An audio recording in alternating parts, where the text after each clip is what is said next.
Hello all. Today we'll have a discussion on the topic accrual accounting, computation of certain key expenses and linkage among financial statements. Question number 1 is what is accrual accounting? Question number 2 is how to compute certain expenses like cost of goods sold for a trading firm, supplies consumed, depreciation, expiration of prepaid expenses, interest expense and tax expense. And the third question is on how to deal with properties left out by previous tenants, free business work performed by relatives or friends, opportunity cost in accounting. The fourth one is on what is a cash flow statement, and the last one is on the linkages among the financial statements. Question number 1. What is accrual accounting? Accrual accounting is a system of accounting in which revenues of the period, whether it is right for cash or for credit. So what do I mean by this? Suppose if you are selling your product to a customer and the customer is making the payment immediately, then we call it as cash sales. That means we have sold the product and the customer has paid us. On the other hand, there may be transactions wherein the customer is yet to make the payment, so which is called credit sales, right? So that means whether you have received cash or not, if it is a sales for that period, then it is a revenue for the period. That is what accrual accounting, right? And when it comes to expenses, the same rule is applicable, right? That means whether we have paid cash to the service provider, which you can call it as cash expenses, or not, that means accrued, which we call it as expenses payable, right? Or accrued expenses and non-cash expenses.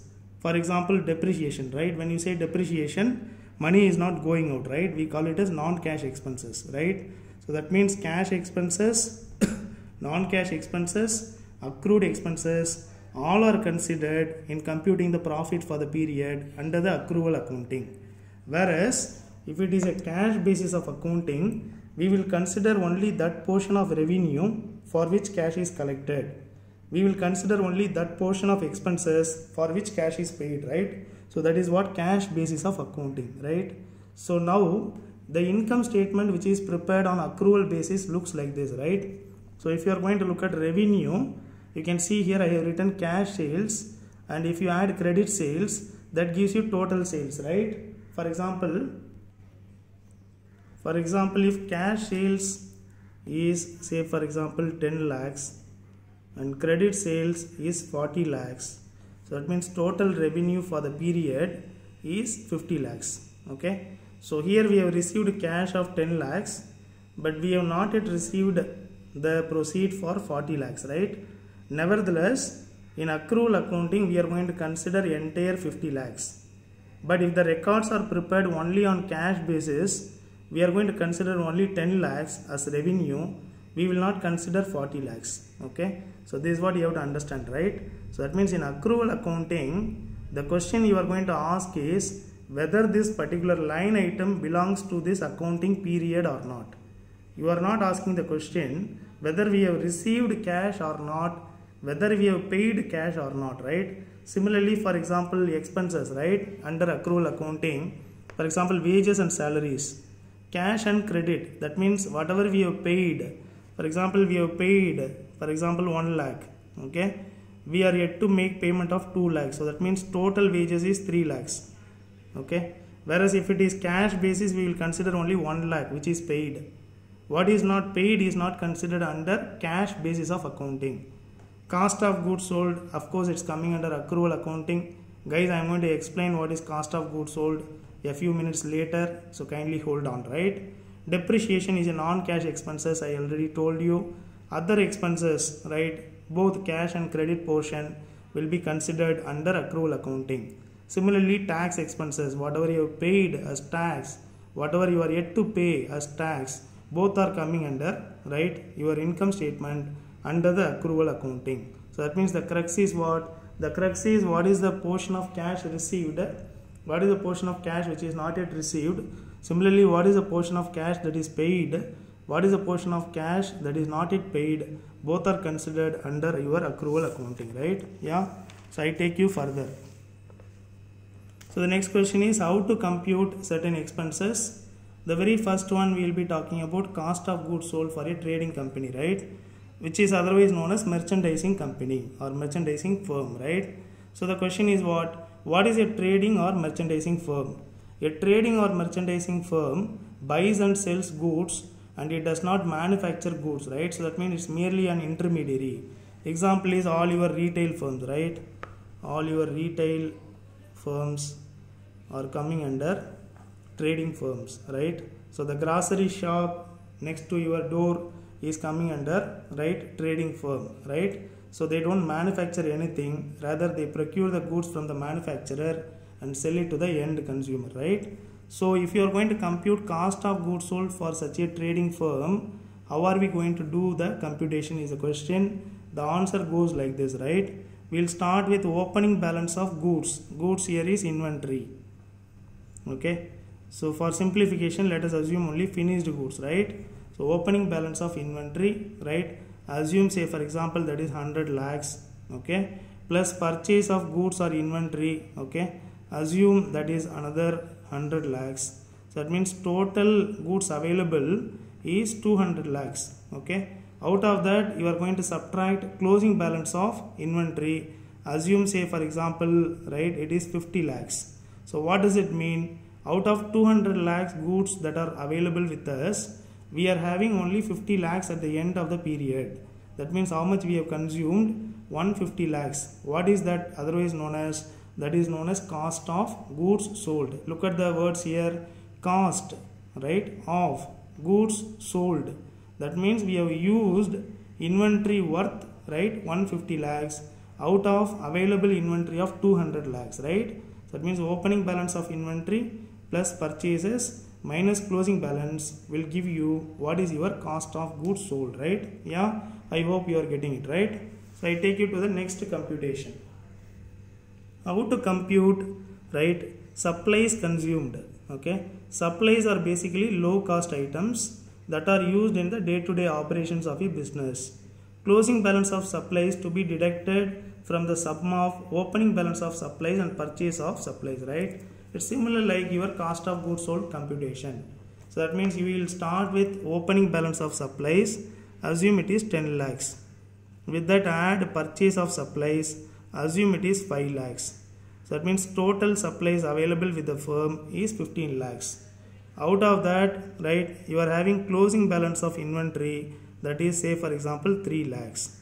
So that means subtract this closing balance from available number of 15 lakhs. So what are you going to end up, right? You are going to end up with 12 lakhs, which is nothing but cost of supplies consumed, right? So supplies are basically low cost items like pen, paper, okay, whatever other tools, right, what you are going to use on your day-to-day basis are coming under supplies, right? So I take you further. So the next question is how to compute depreciation. Depreciation is a significant line item in the income statement of companies. So that means once you are going to get into the domain of finance, you are going to talk about depreciation in all your analysis, right? So what is this depreciation is question number 1, right? So what is this? This is basically reduction in the value of the asset which is happening due to its usage or passage of time. It is a non-cash expense. So what does it mean? When you write depreciation in your income statement, cash is not going out, okay? Because, right, once you purchase the equipment or machine, at the time, right, cash is going out. But when you are going to go for depreciation, money is not going out. So that is why we call it as non-cash expense. So depreciation under straight line method. Depreciation can be computed under straight line method. It can also be computed under written down value method, okay? Written down value method, right? There are other methods like sum of the years digits method, okay? Just we are introducing the concept of depreciation. So I am not going to talk about written down value method. I am not going to talk about sum of the years digits method. I am going to consider only straight line method of depreciation. As the name suggests, it is a straight line. So what does it mean? The amount of depreciation is constant, right? It is going to be the same number for every year or every period. That is why it is called straight line, right? So how can I find out that? Very simple, the formula is acquisition cost of the asset minus salvage value of the asset divided by service life of the asset. For example, you are going to buy a car for 10 lakhs, which include cost of the car, taxes, delivery charges, okay. Every penny you spend in terms of bringing the asset to your place to make it functional, you can include under the value of the asset, minus salvage value. Salvage value is resale value at the end of the life of the asset, right? What is the value you are going to get by selling it, right? Assume, say for example, 1 lakh. Please mind, this number is estimated at the time of purchase of the asset. I am repeating, salvage value is estimated at the time of purchase of the asset, not at the time of sale of the asset at the end of the working life of the asset, okay. So that means right on the day when you buy the car for 10 lakhs, you have assumed that you are going to use this, for example, 5 years. So that is what your service life. Physical life may be 30 years, 40 years, right? We are not talking about physical life. We are talking about only service life. That means usable life for you. Assume you have taken 5 years. Assume the salvage value is 1 lakh. So that means what is your straight line method of depreciation per year? 10 minus 1 by 5. So that is 9 by 5, right? So how much it comes to? 1.8 lakhs per annum is your depreciation per year under straight line method of depreciation, right? So this is what you have to understand. Yeah. So the next one is, right, expiration of prepaid expense. For example, we prepay, right, rent for the next 12 months amounting to INR 12 lakhs. Right, after 3 months we are preparing the income statement. So now we want to know how much of this 12 lakhs goes to income statement, how much goes to balance sheet, right? So out of 12 lakhs, right, we have to now compute the rent for 3 months. So how will you do that? Very simple, 12 lakhs prepaid rent divided by duration for which it is prepaid, 12 months, into number of months for which we have to compute the expense, right? 3 months, because 3 months are over, right? So what we call it as? We call it as expiry portion of prepaid. So how much it is? 12 lakhs by 12 into 3, INR 3 lakhs is going to be the expense under the heading of rent in income statement. We will write as expiry of prepaid rent. Remaining 9 lakhs will be reported in balance sheet under the heading of prepaid rent, that is current asset, because it is going to give the benefit for, right, next 9 months, which is falling under the category of less than 1 year, right? So that means it's a current asset, right? I hope you are getting it, right? Yeah. So I take you to the next expense. What is that? Interest expense, interest on borrowing. Okay. So let us assume the term loan amounts to INR 10 lakhs and the interest rate is 12% per annum. And the interest is accrued for 3 months, okay. So that means now how much is the interest is a question. So 10 lakhs into 12 by 100 into 3 by 12, because 3 months are over, right? So how much it is going to be? It is going to be, right, 30,000. Okay. How do you get that? For 10 lakhs, 1 year interest is 1,20,000, 12%, na? Into 3 by 12. So that means every month it is 10,000. So we need expense for only 3 months. That means 30,000. If you have paid this 30,000, your cash will come down. If you have not yet paid, then it becomes your liability, namely interest payable in your balance sheet. Okay. So nevertheless, it is an expense for the period. Whether you have paid or not, it is an expense for the period under accrual accounting. So let's go for the next expense, right? Tax expense, right? It is computed on profit before tax amount, right? For example, if the PBT is INR 50 lakhs, and the effective tax rate is 30%, then the tax expense is going to be 50 lakhs into 30 by 100. So that is going to be INR 15 lakhs. Okay. So adjustment for deferred tax asset and deferred tax liability, we will be discussing about them later. Okay. Yeah. So I move ahead. I take you to the next question. How to deal with properties that are left out by the previous tenants. Okay. For example, you go to a place for rent, and you are fortunate to see that the previous tenant had left some properties, right? Okay. So that means it's neither donated nor acquired. If it is donated, then you can write in your balance sheet right? Under assets, we can write the value of the donated asset at the fair value. That means the value on the date of entering the numbers, right? If it is acquired, you will do the same thing. You will write at the purchase price. But if it is not acquired, if it is not donated, then it will not come in balance sheet. So that means it will not be shown in your balance sheet, okay? Because it's not yours. Sometimes he may come and ask for the same, you have to give it, right? That is what you have to understand by this. So the next one is how to deal with free business work performed by relatives or friends, okay? So if they are generous enough and they waive the fee for you, so it is not an expense because it's not yet paid. It is not a liability because you don't have an obligation to pay. It is not an asset because you are not yet paid, okay? So that means it's not entered in your accounting records. Go for the next one. How to deal with opportunity cost. Right now some of you may ask this question, right? For example, you were working before you joined this program. So that means you may be thinking, what would have happened to me had I continued there, right? So that means, can I take some, right, opportunity cost here? For example, you are getting a salary of 1 lakh per month before you join this program. So now this program is going to be 24 months, right? So that means 24 into 1 lakh. So 24 lakhs, okay, you may think about as an opportunity cost. And you may put that in your income statement, right, as a loss, right? You may wish to do this, but in accounting we don't do that because accounting never bothers about opportunity cost. So that means what would have happened is an irrelevant question in accounting. Yeah. So let me take you to the fourth question of this session. The question is, what is a cash flow statement? Please understand, it's a flow statement. That means what? It is not a static statement, not a static. Static means at that moment, okay? So that means, for example, I take the photograph of yours, your poster is going to get reflected in your photo. That's what static.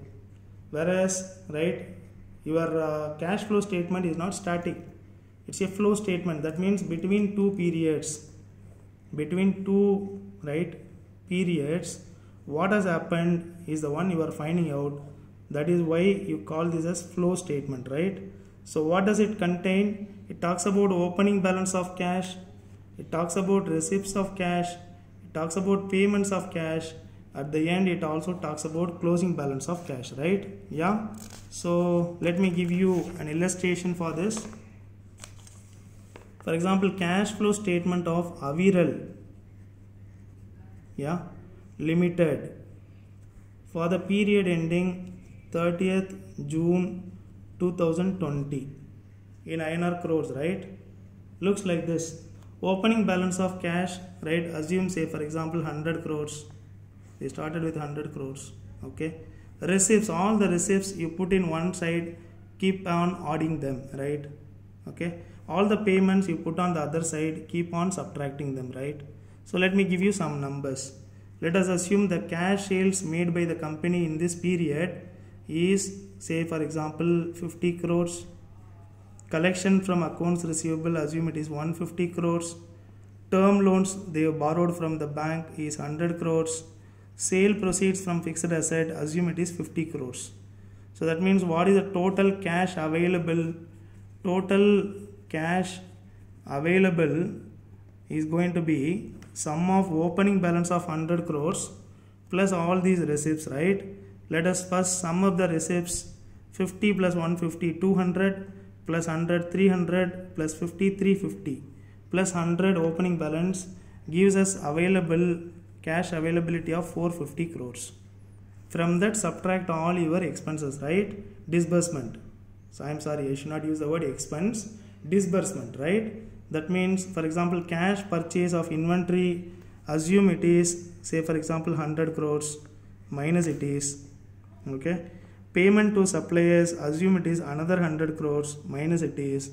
Payment of utilities, assume it is 25 crores minus it is. Purchase of non-current assets, assume it is 75 crores, okay? And dividend paid, assume it is 50 crores, right? So that means what is your total disbursement? 100 plus 100, 200 plus 25, 225 plus 75, 300 plus 50, 350.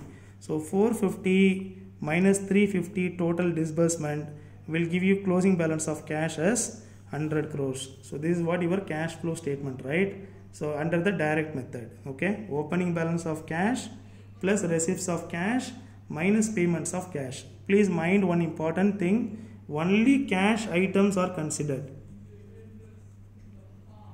Only cash items are considered. We don't consider credit items, right? So that is what you have to understand, right? Yeah. The last question is, what are the linkages among the financial statements? Okay. So what you guys do is, the last one we are going to prepare is balance sheet. Okay. The first one you prepare income statement, the second one you prepare cash flow statement, and the last one you can prepare balance sheet. Okay.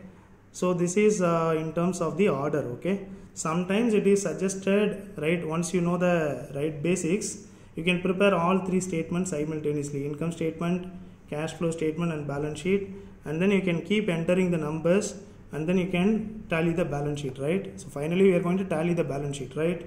So in order to tally the balance sheet for asset side, we need to know what is the cash balance, which can be computed from your cash flow statement, right? So like we have discussed on the other side, right? Just look at the other side. So opening balance of cash plus all the receipts minus all the payments are going to give you what is your closing balance of cash. So what you do is just find out that, take that to balance sheet under the asset side, right? Okay. So that means the output of cash flow statement becomes one of the inputs to your balance sheet. The next thing what you do is you go for income statement. So list down your revenue, list down all your expenses, find out what is your PAT. So take that number to your bonus equity. So under your computation of retained earnings, right? So that means, for example, opening balance of capital, assume 100 crores plus, right, go for retained earnings. Opening balance of retained earnings, assume it is 200 crores plus PAT, assume say for example 100 crores. So 200 plus 100, 300 minus dividend, okay, dividend assume say 100 crores, okay. So that means the closing balance of retained earnings is going to be 200 plus 100 minus 100. So how much it is? It is 200, right? So that means 200 crores as your retained earnings plus your capital of 100 crores. So what is your total bonus equity? 300 crores, right? So this is what you have to do, right? So that means what is the linkage among the financial statements, right? If you ask a question, the answer is this. We need to prepare the balance sheet. We need cash which is coming under current assets in the asset side. So in order to find out the closing balance of cash, we need to prepare the cash flow statement, which requires opening balance of cash, addition of all cash receipts, payments, right, or yeah, all the payments need to be subtracted. Thereby you get closing balance of cash, and you will put that in your balance sheet under asset side. And if you are going to look at in your income statement, start with revenue, cash and credit, subtract all your expenses, cash and credit, gives you PAT, take that to your balance sheet, put that under your retained earnings, right? Start with the opening balance of retained earnings, add PAT, subtract your dividend or drawings. What you are going to get is closing balance of retained earnings, right? Add that number with your right capital, that gives you total bonus equity. That's it. So that is how we prepare the balance sheet, and this is the linkage among the financial statements, right? Yeah. So summary of this session goes like this. So in this session we have answered basically guys 5 questions. Question number 1 is what is accrual accounting. Question number 2 is how should we compute certain key expenses for the company. Question number 3 is how to deal with right complicated transactions. Question number 4 is right how do we prepare cash flow statement, and the last one is what is the linkage among the financial statements, that is income statement, cash flow statement and balance sheet. What is the relationship, right? That's it guys. Take care. See you in the next video.